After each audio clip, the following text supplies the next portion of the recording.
Ready live. नमस्कार, मैं सौरभ द्विवेदी। यह है दी lallantop.com का न्यूज रूम। यहां पर ऐसी ही बातें होती रहती हैं, अजीब सी, बेवकूफी से भरी लेकिन सेंस से भी भरी। हमने यह तय किया है कि आप में से कई मेरे दोस्त अक्सर कहते रहते थे, काश मैं न्यूज रूम में बैठ के चुनाव के नतीजे देख सकूं, ये देख सकूं कि कैसी हलचलें होती, कैसी चीख चिल्लाहट गुर्राहट होती है, कैसे बयान आते हैं, टीवी पर काट के दिखाए जाते हैं, स्क्रीन कैसे तेजी से चेंज होती है, एक साथ 6 चैनल कैसे नजर आते हैं, लोग कैसे काम कर रहे होते हैं, कोई ट्विटर और फेसबुक की फीड उठा रहा है, कोई ब्रेकिंग न्यूज देख रहा है, कोई गूगल एनालिटिक्स चेक कर रहा है। इसलिए हमने यह फैसला किया है, आज पूरे दिन लल्लन टॉप का न्यूज रूम आपकी आंखों के सामने होगा, तब भी जब मैं या मेरा कोई साथी माइक के सामने है और तब भी जब कोई माइक के सामने नहीं है। आ गए हमारे दोस्त आशीष। मैंने आपको बताया था कि ये लगातार उद्घोषक का काम करेंगे, ये न्यूज रूम को बताएंगे कौन सी सीट पर कौन आगे चल रहा है, और जब माइक पर मैं नहीं होऊंगा, कैमरा यहां प्लेस होगा, आपको लगातार आशीष की आवाज सुनाई दे रही होगी। इसका मतलब यह है कि आपको लगातार पता चल रहा होगा अलग अलग न्यूज सोर्सेज किसको कहां पर बढ़त दिला रहे हैं। एक साथ 20-25 न्यूज सोर्सेज पर नजर।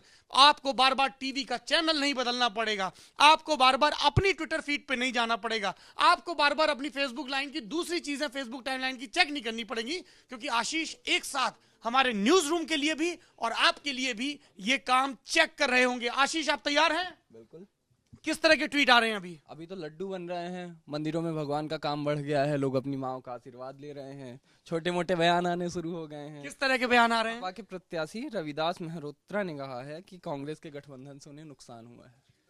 अभी से बवाल होना शुरू हुआ है। वंदिता मिश्रा, इंडियन एक्सप्रेस की रिपोर्टर, उन्होंने अखिलेश यादव का एक दिलचस्प इंटरव्यू किया। अखिलेश यादव से पूछा गया, क्या 2019 में भी यूपी को यह साथ पसंद होगा, और अखिलेश यादव का जवाब था 11 मार्च के बाद तय करेंगे। सुगबुगाहट शुरू हो गई है। Of the record Samajwadi party का हर नेता यह कहता है, कांग्रेस के साथ गठजोड़ से हमें नुकसान हुआ है। रविदास मेहरोत्रा, लखनऊ की मध्य सीट से विधानसभा के कैंडिडेट, विधायक, मंत्री, और उनके सामने कांग्रेस ने उतारा मारूफ को। दोनों लोगों ने अखिलेश यादव और राहुल गांधी की तस्वीरें लगाई और वोट मांगे, और इन तस्वीरों और वोट मांगने पर सबसे ज्यादा कौन मुस्कुराया?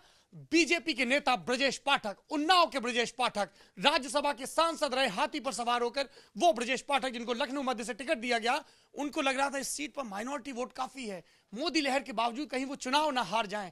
लेकिन जब यूपी का साथ पसंद है के नारे के बावजूद सपा और कांग्रेस दोनों के पहलवान ताल ठोकने लगे, तो उनकी मूंछों के नीचे मुस्कुराहट आ गई।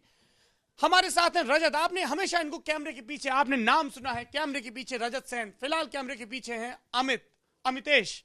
और रजत जो खुद पंजाब से हैं, पंजाब के चुनाव में गहरी दिलचस्पी रखते हैं, लगातार पंजाब पर रपट करते रहते हैं। इनका मन भी था पंजाब में जाने का, लेकिन फिलवक्त हमको यूपी में इनकी ज्यादा जरूरत थी, इसलिए ये हमारे साथ यूपी में थे।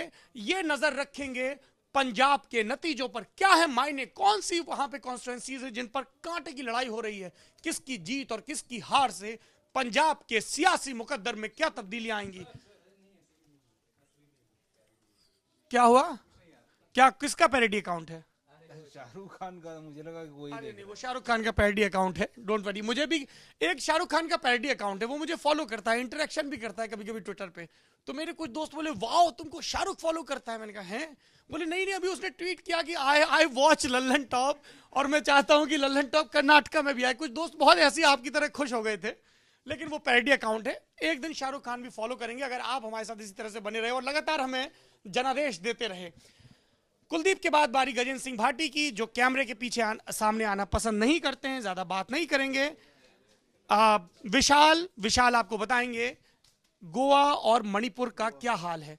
उससे पहले मैं ये जानना चाहता हूं रजत, एक कैंडिडेट का जिक्र हो रहा था कल, और आप कह रहे थे कि अगर आम आदमी पार्टी जीती, देखिए एग्जिट पोल अलग अलग बातें कह रहे हैं, हमारे पास जो फीडबैक आया है लोगों से और पत्रकारों से, वो ये कह रहे हैं कि जिस तरीके से दिल्ली में आम आदमी पार्टी के लिए एक अंडर करंट थी, जिसको पोल पंडित भांप नहीं पा रहे थे, जो हल्ला नहीं मचा रहा था चाय की दुकानों पर, लेकिन जाके झाड़ू पर बटन दबा रहा था, लगभग वैसा ही अंडर करंट इस बार पंजाब में आम आदमी पार्टी के लिए नजर आ रहा है। एक माझा का इलाका ऐसा है जहां पर आम आदमी पार्टी उतनी मजबूत नहीं दिख रही है। दोआबा और मालवा में हचक के पूरी ताकत के साथ चुनाव लड़ रही है। और तब रजत ने बताया एक लड़का, नई उम्र का लड़का, विधानसभा का चुनाव लड़ रहा है और वो आम आदमी पार्टी के जीतने की सूरत में आम आदमी पार्टी की तरफ से सीएम का कैंडिडेट हो सकता है। ये कैंडिडेट गुरप्रीत घुग्गी नहीं है, ये कैंडिडेट भगवंत मान नहीं है। कौन है ये कैंडिडेट रजत? ये हरजोत सिंह बैंस है, 26 साल इनकी उम्र है और सानेवाल से चुनाव लड़ रहे हैं। सानेवाल लुधियाना में आता है और महज 26 साल की उम्र है, तो मेरे ख्याल से यंगेस्ट सीएम हो सकता है अगर ये बन जाते हैं तो। और मेन बात यह है कि ये केजरीवाल के खास माने जाते हैं और नेशनल आम आदमी पार्टी के जो भी मेंबर्स हैं उनमें गिने जाते रहे शुरू से और बहुत फेथफुल माने जाते हैं केजरीवाल के। तो ऐसे में भगवंत मान के सीएम बनने के चांसेस कम है क्योंकि उनकी एक अपनी पॉपुलैरिटी है जो केजरीवाल से कई ज्यादा है पंजाब में। तो केजरीवाल नहीं चाहेंगे कि उनके पैरेलल कोई आदमी आकर खड़ा हो जाए। इस रूप में हरजोत सिंह बैंस एक नाम हो। दो क्विक चीजें। एक, सानेवाल के रहने वाले हैं धर्मेंद्र। बार बार जिक्र होता है हेमा मालिनी को खास तौर पर लुधियाना में कैंपेन करने के लिए बुलाया जाता है। पिछली मर्तबा वो 2012 में भी आई थी और बार बार धर्म जी का जिक्र करते हैं। धर्मेंद्र जो भाजपा के टिकट पर बीकानेर से एक बार सांसद रहे, कैसे सांसद रहे इसको यूं समझ लें कि दोबारा चुनाव लड़ने नहीं आए। गजेंद्र, आप बीकानेर से हैं, बस इतना बता दीजिए, धर्मेंद्र जब वहां से सांसद जीते तो क्या हवा थी और क्या लौट के आए 5 साल में कैंपेन के बाद? हवा उनके टाइम में ये थी कि वहाँ उनके काफ़ी फ़ैन फॉलोइंग पहले से है, उनकी फिल्मों की शूटिंग होती रही है, उनके बेटे की फिल्मों की शूटिंग होती रही है। तो बीकानेर के लोग थोड़े भोले होते हैं तो उन्होंने उनको लिया उस रूप में और बीजेपी की चूँकि रही है शुरू से, लेकिन जीतने के बाद बहुत कम आए और उनकी गुमशुदगी की भी पैम्पलेट्स वगैरह वहाँ लगे थे। ऑलमोस्ट नहीं के बराबर आए, रिपोर्ट्स भी हुई, लेकिन उसका कोई फ़र्क नहीं पड़ा। अभी वहां से सांसद अर्जुन मेघवाल हैं। अर्जुन मेघवाल, ये वही अर्जुन मेघवाल हैं जो साइकिल पर सवार होकर संसद पहुंचते हैं। रजत, मेरा दूसरा सवाल, फिर उसके बाद आप निर्देश दे दीजिएगा उनको। आप कह रहे हैं कि बैंस, हरजोत सिंह बैंस, ये सीएम के कैंडिडेट हो सकते हैं।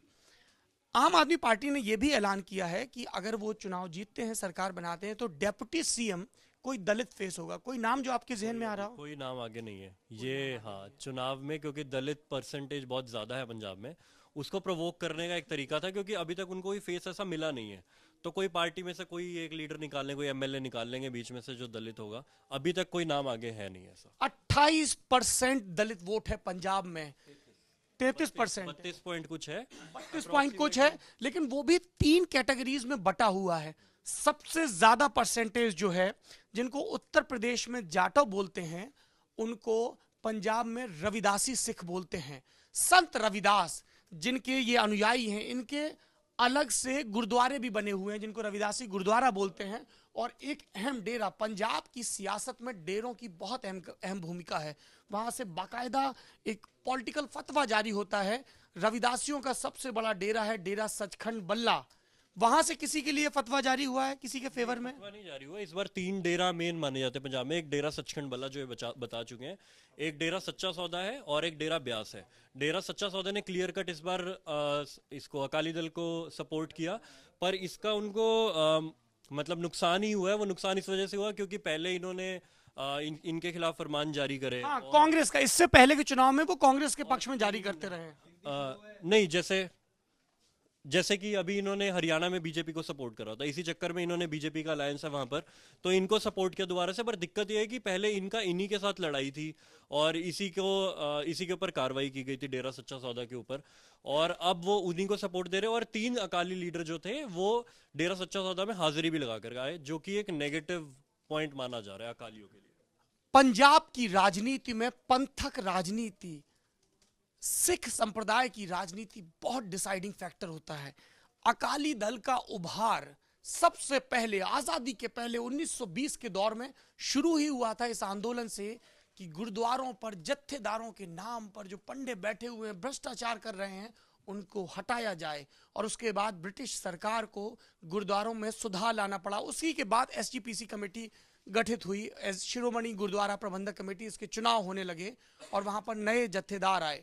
1970 का दौर, जब आनंदपुर साहिब का प्रस्ताव आया, जब अकाली दल को लगा कि प्रताप सिंह कैरो के नेतृत्व में कांग्रेस के उभार को वो नहीं थाम पा रहे हैं, तब उन्होंने एक रेजोल्यूशन पास किया जिसमें यह कहा गया कि पंजाब को ज्यादा स्वायत्ता दी जाए। और लोग कहते हैं कि वहीं से खालिस्तान की मांग जोर पकड़ने लगी। और उसी के काउंटर के लिए संजय गांधी को बूटा सिंह और जैल सिंह ने समझाया कि दमदमी टकसाल का ये जो महंत है, भिंडरा वाले, जर्नैल सिंह भिंडरा वाले, ये अकालियों की पॉलिटिक्स को काउंटर कर सकता है। ये है वो सियासत जिसकी दम पर प्रकाश सिंह बादल, आपको लग रहा होगा मैं प्रकाश क्यों नहीं बोल रहा हूं, वो खुद कहते हैं बादल साहब कि मेरा नाम प्रकाश है। ये वैसा ही है जैसे कल हमारे यहाँ डायरेक्टर्स आए थे अब्बास मुस्तन, जिनको हमेशा लोग अब्बास मस्तान कहते रहे, और डेरा सच्चा सौदा का एक जिक्र कर रहे थे, MSG मैसेंजर ऑफ गॉड, और अब तो वो पाकिस्तान जाके भी हमला वगैरह करने लगे हैं, जिएंगे मरेंगे मट मिटेंगे देश के लिए, और ब्लड बैंक वगैरह कराते हैं, अच्छे काम भी हैं उनके। सोशल मीडिया पे लोग कई तरह की बातें लिखते हैं। उन्होंने एक बार गुरु गोविंद सिंह की तरह बाना धर लिया था, मोर पंख लगा लिया था, इस पर बहुत विवाद हुआ था। इसी के बाद अमृत भी छकाया था उन्होंने। तो इस पर बहुत विवाद हुआ था और अकाली उनके खिलाफ थे, लेकिन सत्ता जो ना कराए कम है, उन्हीं के दरबार में पहुंच गए। तीसरा डेरा जिसका रजत जिक्र कर रहे थे, ब्यास का राधा स्वामी सत्संग, जो कभी भी किसी भी पॉलिटिकल पार्टी के पक्ष में फतवा जारी नहीं करता है।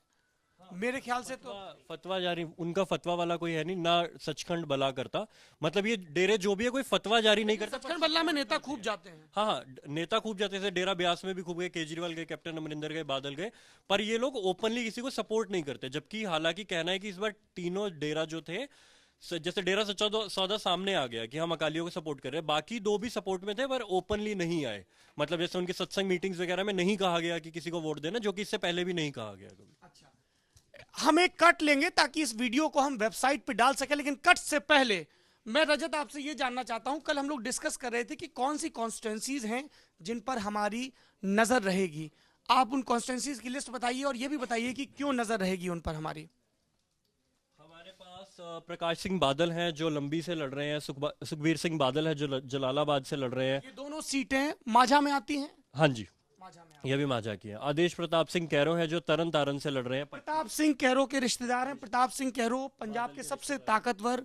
अच्छा, ये एक चीज और भी है, ये देखिए एक दैनिक भास्कर ने स्टोरी की थी कि किस तरीके से रिश्तेदार लगातार 8 साल से राज कर रही है पंजाब पर। पहली बार आम आदमी पार्टी आई है जो अलग से एक जो नई लीडरशिप होगी, वरना कैप्टन अमरिंदर से लेकर बादल तक का जो चार्ट है वो फैमिली में समहाउ मिल जाता है। उनकी वाइफ्स आपस में रिश्तेदार है या उनके भाई किसी ना किसी तरह से रिश्तेदार है, तो अब तक की जो सियासत रही है वो रिश्तेदारी में ही रही है एक तरह। पटियाला के राजा यादवेंद्र सिंह कैप्टन की रिश्तेदारी बराड़ परिवार से, बराड़ परिवार की रिश्तेदारी कैरो परिवार से, और कैरो परिवार की रिश्तेदारी बादल परिवार से। बहुत सारा परिवारवाद, बहुत जटिल किस्म का परिवारवाद। और कौन सी सीटें जिन पर हमारी नजर रहेगी?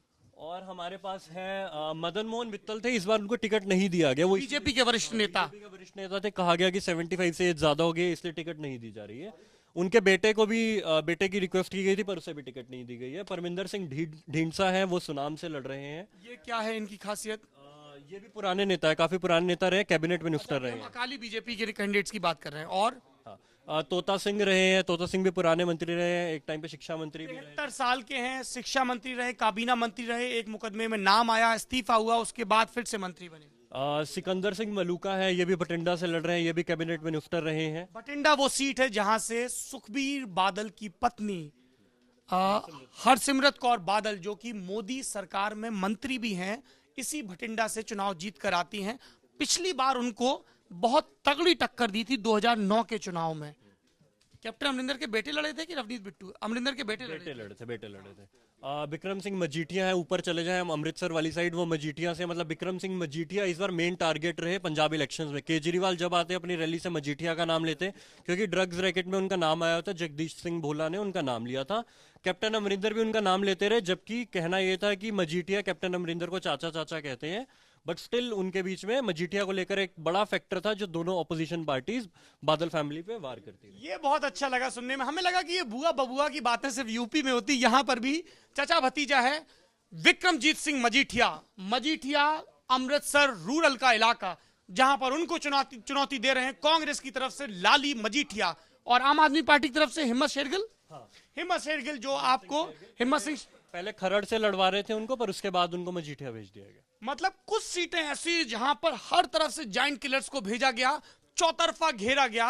विक्रमजीत सिंह मजीठिया एक बड़ा चुनावी मुद्दा है। लोग ये भी कहते हैं बादल परिवार ने जनता से नजर घुमाई, उसकी एक वजह हरसिमरत कौर बादल का भाई, सुखबीर का साला और अकाली दल का बड़ा नेता, नंबर 2 की हैसियत या नंबर 3 की हैसियत रखने वाले विक्रमजीत सिंह मजीठिया हैं। बहुत इल्जाम लगते हैं उन पर।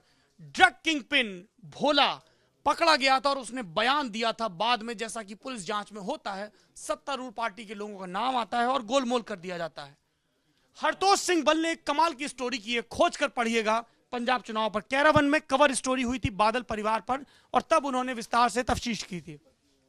हमारे साथ दलजीत सिंह चीबा हैं, वो भी कैबिनेट मिनिस्टर हैं, रूपनगर से लड़ रहे हैं। मनोरंजन कालिया हैं, जलंधर कैंट से लड़ रहे हैं। मनोरंजन कालिया 2009 वाली चुनाव में है ना, मतलब जो पिछले के पिछले चुनाव थे उसमें जीते थे 2007 में, और बादल सरकार में कैबिनेट मंत्री थे, सीनियर कैबिनेट मंत्री। तो गठबंधन होता था तो इश्तेहार छपते थे, नहीं यहाँ कोई इश्तेहार नहीं है, इश्तेहार छपते थे। एक तरफ प्रकाश सिंह बादल होते थे और बीजेपी कोटे से जिन मंत्रियों की फोटो छपती थी इश्तेहारों में, मनोरंजन कालिया उनमें से एक थे। लेकिन 2012 में कालिया चुनाव हार गए थे। चुन्नी लाल जी के बेटे हैं टिक्शन सूद, वो होशियारपुर से लड़ रहे हैं। ये तीक्ष्ण सूद कुछ प्रदेश अध्यक्ष या कुछ और भी रहे हैं क्या, ये मंत्री वगैरह रहे हैं कुछ? शायद रहे हाँ, होंगे। इनका लगातार नाम आता रहा है। एनके शर्मा है, बड़ा नाम है, डेराबस्सी जीरकपुर। आप जीरकपुर जाएंगे तो एनके शर्मा ही दिखते हैं हर जगह, क्योंकि बहुत बड़े बिल्डर है, बहुत बड़े फाइनेंसर माने जाते हैं, सुखबीर बादल के खास माने जाते हैं। एनके शर्मा का सियासी सफर बेहद दिलचस्प है। जिला पंचायत की राजनीति से शुरुआत करने वाले एनके शर्मा, आप सोच रहे होंगे जीरकपुर ये क्या जगह है, ये कौन सा बिल्डर है? डेराबस्सी। जो चंडीगढ़ के या पंजाब के रहने वाले हैं वो इसको जानते हैं, जो नहीं जानते उनको हम बता देते हैं। ये चंडीगढ़ है, प्राइम लोकेशन, जो एक यूनियन टेरिटरी है। इसको तीन तरफ से पंजाब ने घेरा हुआ है, तीन तरफ से पंजाब ने घेरा हुआ है, इसलिए चंडीगढ़ से ठीक लगती हुई जो जमीन है उसकी कीमत बहुत ज्यादा है। और ऐसा ही एक इलाका है जीरकपुर, जहां पर मोहाली, मुल्लापुर, जीरकपुर, ये तीन जगह है जो सराउंड कर लेती हैं चंडीगढ़ को, पंजाब का इलाका जो करती है। जो जीरकपुर और डेराबस्सी साथ लगता है, तो ये जो इलाका है यहाँ से लेकर एयरपोर्ट तक जो मोहाली को कनेक्ट करता है, ये एनके शर्मा का गढ़ माना जाता है पूरा। कहते हैं कि यहां पर एक ईंट जमीन की 1 फुट पैमाइश एनके शर्मा की रजामंदी के बगैर नहीं हो सकती है। 2012 में पहली बार अकाली दल ने, तकिया तराजू वाली सरकार ने इनको टिकट दिया था, बड़े अंतर से जीते। सुखबीर बादल के बेहद करीबी माने जाते हैं। कई लोग कहते हैं कि ये अकाली दल के फंड मैनेजर्स में से एक हैं। और कोई अहम सीट? प्रेम सिंह चंदू माजरा के बेटे हरिंदर पाल सिंह, इधर मेंबर है, लोकसभा मेंबर है, उनके बेटा चुनाव लड़ रहे हैं। प्रेम सिंह चंदू माजरा उन कुछ वरिष्ठ नेताओं में से हैं पंजाब के, जो सुखबीर बादल के उभार के बावजूद अपनी राजनीतिक प्रासंगिकता बचाए हुए हैं। प्रकाश सिंह बादल, गुरचरण सिंह टोरा, सिमरनजीत सिंह मान, 70-80 के दशक की राजनीति तब से है। राज्यसभा के सांसद रहे, लोकसभा के रहे, मंत्री भी रहे प्रकाश सिंह बादल में। अब अपने बेटे का डेब्यू कराना चाह रहे हैं। भगवंत मान पे बात होनी चाहिए। जलालाबाद में लड़ रहे हैं सुखबीर बादल के खिलाफ, और उधर से राणा रवनीत बिट्टू हैं। ये तीनों जो हैं बहुत मेन कैंडिडेट्स माने जा रहे हैं, बट इधर जो भी कहा जा रहा है ये कहा जा रहा है कि भगवंत मान को थोड़ी सी एज है। वो एज इस वजह से जो उनकी रैलीज के हिसाब से देखा गया, और जो एंटी इनकम्बेंसी थी वो सुखबीर को पीछे ले जाएगी, और रवनीत बिट्टू भी लग नहीं पा रहा है कि इतना कुछ खास कर पाएंगे। ऐसे में भगवंत मान का जो सीट है वो काफी टाइट रहने की। और आर यू सेइंग कि जैसे हमने साल 2013 में नई दिल्ली की सीट पर देखा था मुख्यमंत्री 15 साल से लगातार मुख्यमंत्री शीला दीक्षित चुनाव हार गई थी अरविंद केजरीवाल से, वैसा कुछ हो सकता है? सुखबीर बादल हार सकते हैं, और सुखबीर बादल के लिए बहुत बड़ा सेटबैक हो सकता है, क्योंकि उनकी पॉलिटिक्स अभी पिछले 10 साल से चलनी शुरू हुई है ना। वो पहले कहा जाता था कि पॉलिटिक्स में बहुत सक्रिय नहीं है, इसलिए हरसिमरत कौर बादल को लाया गया, और फिर सुखबीर बादल भी धीरे धीरे आने लगे। पर अगर वो यहाँ भगवंत मान को हरा देता है, जिनको वो कहते हैं कि नौटंकीबाज है, कॉमेडियन है, तो वो बहुत बड़ा सेटबैक हो सकता है सुखबीर बादल। भगवंत मान का जिक्र हो रहा है लगातार, फेसबुक, ट्विटर और व्हाट्सएप पे हम भगवंत मान की ऐसी तस्वीरें देखते रहते हैं, वीडियो, जिसमें दिखाया जाता है कि वो नशे में धुत हैं। और इसीलिए बार बार आम आदमी पार्टी पे ये इल्जाम भी लगा कि ऐसा शख्स जो संसद में घुसते वक्त वीडियो बनाता है या जिसके नशे में रहने की खबरें बार बार बताई जाती हैं, उसको आगे करके आम आदमी पार्टी कैसे ड्रग्स मुक्त पंजाब का नारा दे सकती है। पंजाब के लोग तय करेंगे किसके नारों में दम है। रवनीत सिंह बिट्टू का यहाँ पर जिक्र हुआ, जो 2009 में बेअंत सिंह के रिश्तेदार हैं, 2000 पोते हैं उनके। 2009 के लोकसभा चुनाव में आनंदपुर साहब की सीट से लोकसभा के सांसद बने। 2014 में वहां से लड़वाया गया चुनाव, कौन वो महिला है? नहीं, उनको तो लुधियाना से लड़ाया गया। अंबिका सोनी को 2014 में ये सोच के कि आनंदपुर साहब की सीट थोड़ी सेफ है, अंबिका सोनी मैडम यानी कि सोनिया गांधी की करीबी हैं, इनको लोकसभा लाया जाए, इनकी पहचान जमीन के नेता के तौर पर की जाए, ये सोच के वहां चुनाव लड़वाया गया और रवनीत बिट्टू को भेज दिया गया लुधियाना की सीट पर। लुधियाना की सीट से सांसद थे कांग्रेस के ही मनीष तिवारी, जो मंत्री भी रहे, लेकिन 2014 के चुनाव में बोले कि मैं स्वास्थ्य की वजहों से चुनाव नहीं लड़ सकता हूं। मनीष तिवारी का भी इतिहास है, पिता उनके पंजाब यूनिवर्सिटी में प्रोफेसर रहे, आतंकवादियों ने उनकी हत्या कर दी थी, एक राजनीतिक परिवार से आते हैं, चुनाव लड़ने से इनकार कर दिया। रवनीत बिट्टू को लुधियाना भेजा गया, रवनीत बिट्टू करीबी अंतर से चुनाव जीत गए और मनीष तिवारी का जो एक गढ़ था लुधियाना वो उन्हें खाली करना पड़ा और दूसरे नंबर पे वहां पे रहे, 19,000 वोट से जीते। दूसरे नंबर पे रहे एच एस फुल्का, जो 1984 के सिख दंगों के पीड़ितों के लिए लगातार चुनाव लड़ रहे हैं और फुल्का विधानसभा का चुनाव भी लड़ रहे हैं। हाँ लड़ रहे हैं, ये धक्का से लड़ रहे हैं, लुधियाना में बढ़ती है वो सीट। लुधियाना रूरल में धक्का सीट पड़ती है। धक्का है कि ढक्का है? ढक्का। हाँ ढक्का सीट है। और कौन है बड़ी कैंडिडेट? गुरप्रीत कुग्गी है, मतलब हालांकि कुछ ही टाइम पहले जुड़े बट वो कैंपेनिंग में काफी आगे रहे क्योंकि वहां पर लीड भी कर रहे हैं। पंजाब के मशहूर कॉमेडियन गुरप्रीत गुग्गी। हाँ और कंवर संधू जर्नलिस्ट रहे हैं काफी टाइम से, कहा जाता है कि उनका अकाली दल से काफी एंटी रहे हैं, इसीलिए डे एंड नाइट अपना चैनल भी लेकर आए थे, वो चलने नहीं दिया। उसके बाद ग्लोबल पंजाब में रहे और फिर आम आदमी पार्टी में आ गए। हालांकि पिछले कुछ टाइम पहले उनकी एक बुरी खबर भी आई कि उनके बेटे की हाल ही में डेथ हो गई थी, तो ऐसे में वो आने वाली पॉलिटिक्स में कितने सक्रिय रह पाएंगे, नहीं रह पाएंगे और क्या उनका रोल रहता है वो देखने लायक होगा। इन्होंने चैनल का जिक्र किया। बादल परिवार पर जो एक बड़ा इल्जाम लगता है वो है केबल नेटवर्क पर मोनोपोली का। मुद्दा भी है इस बार का, पंजाब चुनाव का मुद्दा है, जैसे ड्रग्स है, माफिया है, गुंडागर्दी है, सड़क पर ट्रांसपोर्ट पे कब्जा हाँ है। ट्रांसपोर्ट पर कब्जा है और रेत माफिया वाला जितना काम था जिसके चलते हिंदुस्तान टाइम्स के जर्नलिस्ट तक को मार दिया गया था, ये खबरें आई थी कि उन्होंने मरवाया है, जबकि ये रोड एक्सीडेंट बाद में शो हुआ था। ऐसा ही एक मुद्दा है कि प्रेस को काफी ज्यादा सेंसरशिप वहां पर हावी रही है। एबीपी सांझा आया, नहीं चलने दिया, डे एंड नाइट आया, नहीं चलने दिया, जितने चैनल से उनको अपने हिसाब से चलाया गया। जी पंजाबी आया, उसको बंद करवा दिया गया, उसके बाद उसकी खबरें मैनिपुलेट करी जाने की। एबीपी को भी। हाँ तो एक उत्तर प्रदेश से पहला रुझान, 2 रुझान, एक बीएसपी एक बीजेपी, खाता खुलने की रुझान में तैयारी शुरू हो गई है। पश्चिमी यूपी से पहला रुझान बीजेपी के पक्ष में आया है। लगातार यह बताया जा रहा था कि वेस्टर्न यूपी में जाटों की नाराजगी की वजह से बीजेपी उतना अच्छा प्रदर्शन नहीं कर पाएगी जितना 2014 के लोकसभा चुनाव में किया था। लेकिन याद रखिए कि अभी पोस्टल बैलेट खुल रहे हैं। आशीष अगला नतीजा बता रहे हैं, अगला रुझान बता रहे हैं। मऊ से बीएसपी के मुख्तार अंसारी आगे। बीएसपी के मुख्तार अंसारी, एक बड़ा दांव लगा हुआ है वहां पर। बीएसपी को यह भरोसा है कि मुख्तार अंसारी और उनके साथ पूरे कौमी एकता दल के आने से बुनकरों का, अंसारी वोटरों का हाथी की तरफ रुझान होगा। अखिलेश यादव ये चाह रहे हैं कि वो अंसारियों को किनारे करके ये इमेज बना सकें कि मुझे दबंग छवि वाले लोग नहीं चाहिए, और इसलिए जब शिवपाल यादव ने कौमी एकता दल का विलय कराया तो अखिलेश ने इसका विरोध किया। लगातार रुझान आते रहेंगे, लगातार आपको बताते रहेंगे। पंजाब का ये वीडियो यहां पर हम कट करते हैं, 30 सेकंड के अंदर वापस लौटेंगे। बने रहिए लल्लन टॉप फेसबुक टीवी के साथ, क्योंकि यहां पर सिर्फ रुझान नहीं, उनकी वजह, उनके किस्से उन लोगों के मुंह से सुनाए जा रहे हैं जो जमीन पर रहे, जो जनता के बीच गए।